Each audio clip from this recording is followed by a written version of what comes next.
Hi everyone, welcome to the first ever Cue the Pink. Yay! Thank you so much for clicking into my channel. I'm so excited to get this channel up and running. Let's just say I am the CEO of Adulting Fails. I have done a lot of crazy things. I've made a lot of decisions in my adulting life. I finally put it together and I was like, well, the biggest thing I want to do is just kind of normalize this period of life, especially in this crazy year that we're having. Your 20s is hard enough as it is, and there's already so many pressures. Just FYI, I would never tell you to not experience something on your own. I think you should experience it. You always say I want to experience things, but I don't think you actually want to experience things because you would experience it if you wanted to experience things. This is not what any of this channel is about. I do think you have to have your own experiences, and that's totally fine. Don't ever let anyone tell you otherwise. I don't know what you're talking about. But I do think there are some things that maybe you don't necessarily have to experience. And if not, at least you can feel like you're not the only person that it's happening to. Because when it happened to me, I felt like there is no one else it's happening to. I came to learn slowly but surely.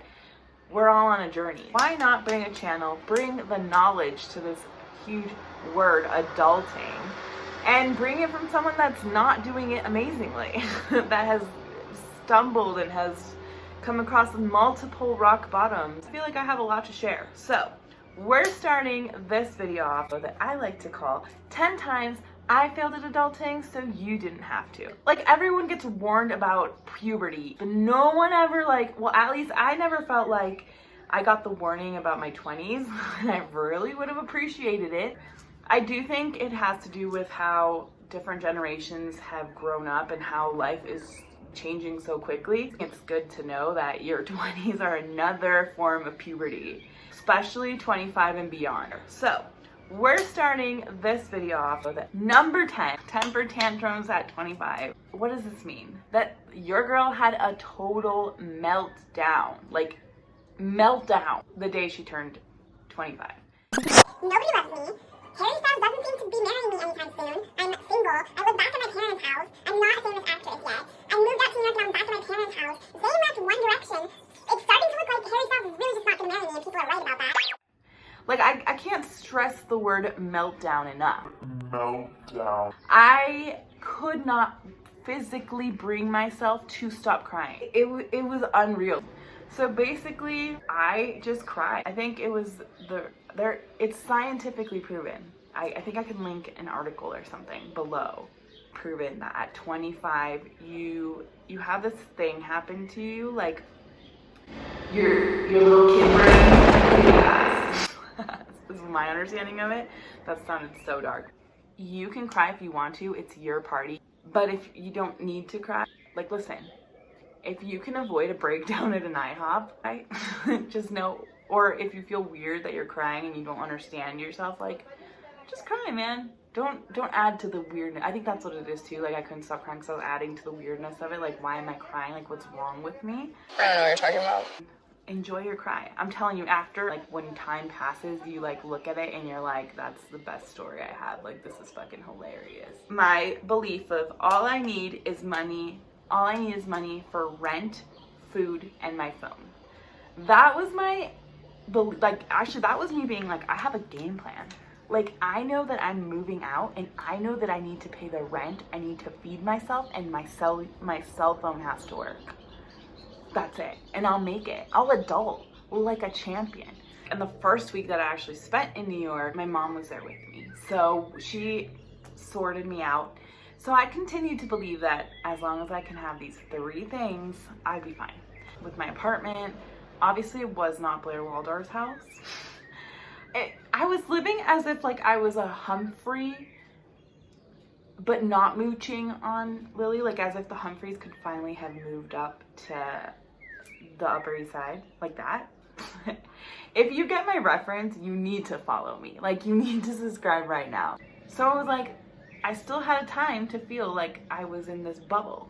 And then the first 3 weeks were me looking for a job, and then quickly the money started going away. And then all of a sudden one day my roommate texted me hey, we don't have toilet paper. And I was like, does that not appear by itself? What do you need? And then one day I was trying to wash the dishes, dishwasher soap was gone. And then the next day I realized I didn't have any clean clothes, so I had to like do the laundry, and like that took money. That didn't just like your clothes doesn't magically like clean itself, which like I didn't know that was a thing. I thought like it cleaned itself because when I lived at home, clothes was just put on my bed, like, little stuff like that. You're like, whatever, it's cool though, like I'll just go eat out. But then it's like I still haven't gotten a job, where I will do a video on LA and New York if that's something that interests you, because I've lived in both places and I moved to both places with very little plans. So comment below if that's a video that you'd want to see. So yeah, very quickly I was like, oh, wait a minute. Oh, I don't just need to pay my rent. I don't just need my cell phone. It's not just like easy peasy, I'll buy a sandwich, like, oh, and then it's New York. On top of all of this, it's New York City. It's expensive as fuck. Gradually, the bubble started breaking and I'm like, oh, what am I gonna do now? What's gonna happen now? I haven't got a job. And again, I was very fortunate because it only took me a month. I recommend that you understand that you're gonna need way more than just those 3 things. There's so much more. Things don't just appear at your house. There's a lot of stuff that you need to provide, and that money will become a factor. Like, number 8 is giving power to strong cultural opinions. Let me tell you, I was born and raised till about my junior high in Chicago, but I come from a Mexican family. However, I have always felt more comfortable in the US. Well, I mean, we're riding on hard times, but before I was very comfortable in the US, and at 14 they moved me out to Mexico. It was a culture shock. But the American dream is a very strong cultural belief from like parents, especially in like an immigrant family. So this weird thing happens because even though my mom was super Mexican, whatever, she did have that American dream vibe, and that was always like my idea. Like I remember I used to be like, I'm 18, I'm walking out the door. The way baby boomers saw things got injected into us. A little less because we are millennials after all, but it still is in the mix. And combine that with a religious Mexican family, you have a recipe for cultural disaster. There's a lot of stuff that are tried to put on you. They value masculinity. The macho mentality is very strong in my family. And right now I'm actually in Mexico and I've spent COVID locked up with them, and it was very apparent. So, very strong opinions. So there's the American dream, which is like your dream career, you go to college, blah, blah, blah. And then there's the Mexican view, which is like, well, if you're not doing this, then you're doing the family, and you're a nice little housewife, and you have the kids. And for the longest time, I felt so crap because I didn't have either. I didn't want this because I want to be an artist. I want to create. But then this is definitely not my point of view. This past quarantine with them has been like super eye-opening for me, because it's like I've gained the ability to be like, I'm letting go of your cultural views, because my life is not going to be determined by like where I'm from. My life is going to be determined by decisions, failures that I learned from, stuff that I'm doing. It's not going to be determined by my grandma's view of life, because first of all, we're not even living in the same world, first of all. But yeah, it's like that. It's like night and day. Like, we're not talking about the same thing. You have to get to the point where you have to stop trying to convince them. And you have to realize that they're not going to be in agreement. I'm not saying that you should take abuse or anything like that. That's obviously a whole other thing. But in your brain, you have to focus on yourself. These cultural differences are the culture that I'm from. I'm gonna get the richness from it. Like, there's a lot of stuff that's cool about being Mexican.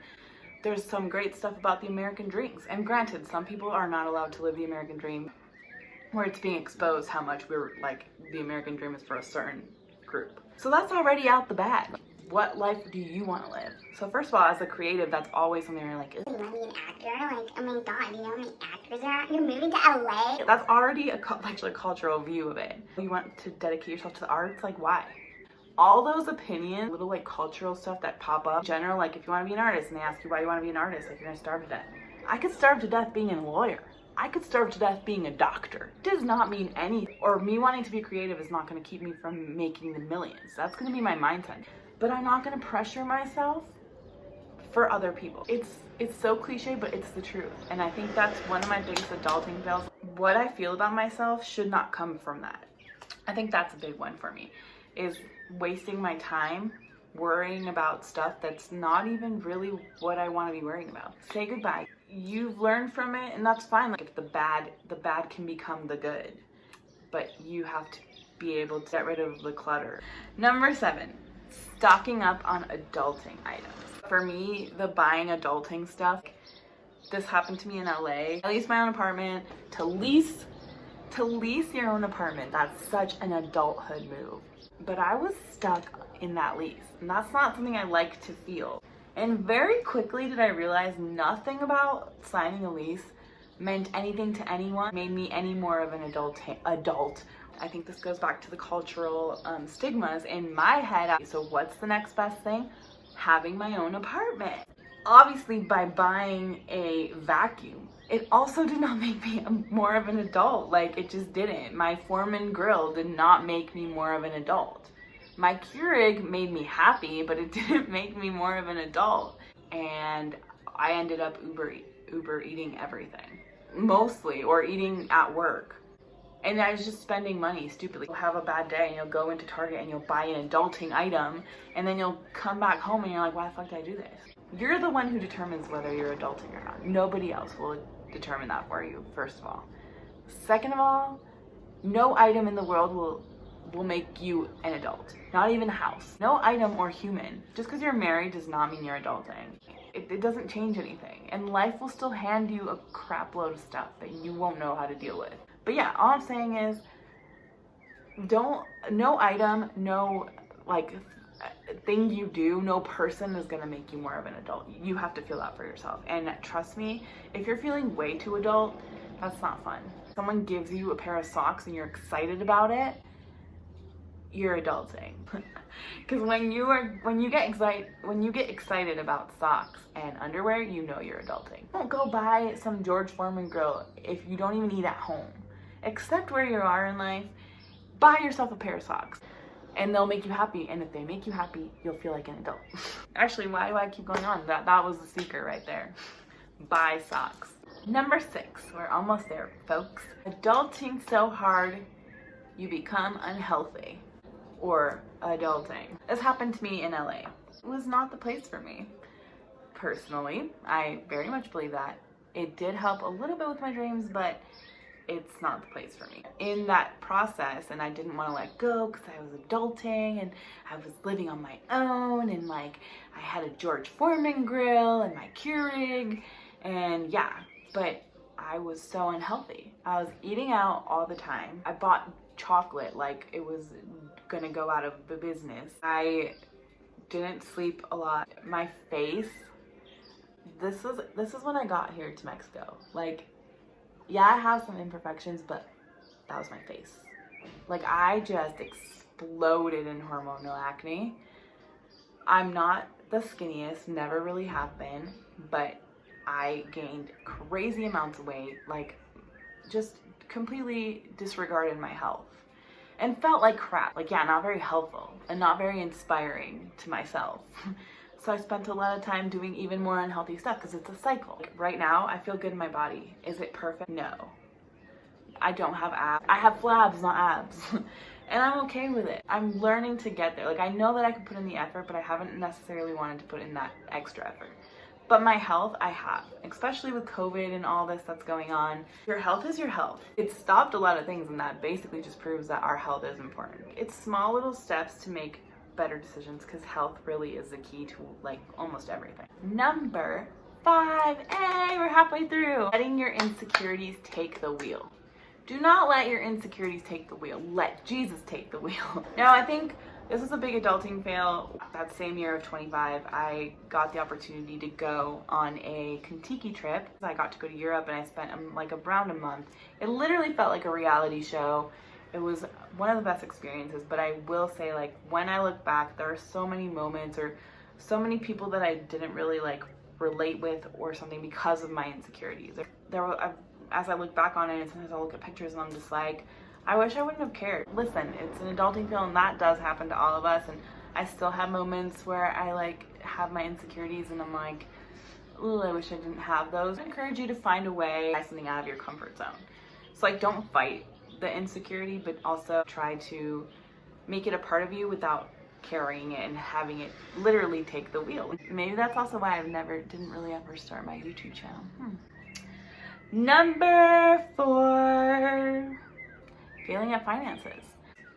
So finances and me just, we literally don't go together, but I very strongly learned that actually has a lot to do with your quality of life, not just the money aspect of it, but the way you see yourself financially, the way you learn how to take care of your finances. The majority of us have a employee mentality. Employee because they're paying you by the hour. That's how you see your finances in a way. You're so fed up because you're an employee. It kind of like makes you like then go to Target because you had a hard work week. So your finances are actually very psychological. And like, I do 100% I've always been an employee. And I've actually, it's weird because I remember being like, I don't ever want to be a manager. But that's such an employee mentality. So my finances obviously are not great. And I've been really trying to learn it because, again, for me, that's a big, for me, that ruined my LA experience. It definitely ruined my New York experience. So finances, give them some importance. Find out about them. Don't get scared. If you get scared of them, then that's what happens to me. And like, you start budgeting and you start hating yourself. Like, no, that's the same thing as dieting. The balance of it. Find a balance. Find a balance in everything in life. It sounds so basic, but it's not basic. Balance is the least basic bitch out there. And that's what finances should be. You should find that balance. And also, you should really look into cutting that cord of like the employee mindset. You can be an employee, but you don't necessarily need to have the employee mindset. And that will help you with your finances. Number 3, making decisions on emotions. Some of my biggest adulting fails have come from making decisions on emotions. Actually, pretty much like all of them. Making decisions on emotions have basically led to a lot of the previous fails. Nothing that I've lived will I take back. These 10 fails are not me saying like, I wish I wouldn't have done it. And that's why I said from the beginning, like, these are not things that I'm telling you not to do, because if you need to go through this, perfect. But 1, it's to normalize it, know that you're not the only one that's going through those things. And 2, when you know you're at your most emotional and you make a huge decision, I wouldn't do it. If it's a happy emotion, like, make sure there's more behind that decision you're taking than emotion. I actually almost didn't leave LA out of emotion, but the balance needs to be there. Like, your decision has to be complete. Number 2, making your dream a priority without taking action. Oh my God, this has been like my life. This one is huge for me. I am the girl that stands 100% behind dream positivity, but my dreams stay dreams. I'm a big procrastinator. Taking like the necessary actions is what's missing. And that is huge. Like, my decision to move to LA was to follow my dream of being an actress. But when I was out there, I wasted a lot of time. That wasn't on people, that was on me. So I didn't make the moves. I just went to acting class. You're not actually driving into the pool, you're just like dipping your feet in. And then you're complaining about dipping your feet in, but you won't jump in. So jump in, take some action. Please do not make your dream a priority if you're not ready to actually make your dream a priority, because you're gonna be broke, you're gonna be depressed, you're gonna be feeling like crap, and it's something that you can avoid. Please go after your dream, but please take it from dream and make it a goal. Like, set steps. The priority, you'll work your way up to the priority. Start with the steps, make those a priority. And steps are good. Like, obviously celebrate the steps you're making, but make sure you don't celebrate too much where you think that you've already done it. There's still a lot more to go. And we made it to number 1. Number 1, complaining my way to unemployment. This one was big, guys. That job I talked about in New York, that was the best job I'll ever have. I did literally nothing. I remember, I'm not gonna talk about how much money I made because like people don't like that, but I made bank. I remember calling my mom and telling her how much they were gonna pay me, and she was like, me and your dad have been working for years and we've never made that amount of money. And in my head, I was like, she's so lying. Like, that is such a lie. Of course she has. She had 2 jobs. Also, yes, it was starting at 5:30 in the morning, which is super early, but for an actress who needs that time to audition, when she wasn't auditioning, well, your little girl here decided to complain her way through life. Mind you, I was so irresponsible. I was always late to this job. And then I had complained so much about it that they fired me. Like, duh. And very quickly after, I'll just say my mom was 100% right. I've never made that money. In LA, I had 5 jobs. And I never made what I made in 8 hours at that job. But I didn't know how to appreciate it. So don't lose a good job. Know that if it was if you got it in this crazy way, like, just appreciate it. I'm not saying that, like, for example, if I would have gotten an audition or if I would have gotten a role, yeah, I would have left that job in 5 seconds. But not when I wasn't doing anything. So just don't lose the good job. You'll never get it back. You might, but like, it still hasn't happened to me. So those were my 10 adulting fails that I hope that you can avoid, or maybe just make it better than mine. If you have any questions or anything, please comment below and subscribe. I'll be doing videos every Sunday and Wednesday. So yeah, thank you so much for watching. Again, comment below. There's my IG, there's my TikTok, and my Facebook. Anyone who uses that. Thank you guys so much. Please come back next week. I'll be back with another video on Wednesday. Be ready. Follow my Instagram. Comment below. Love.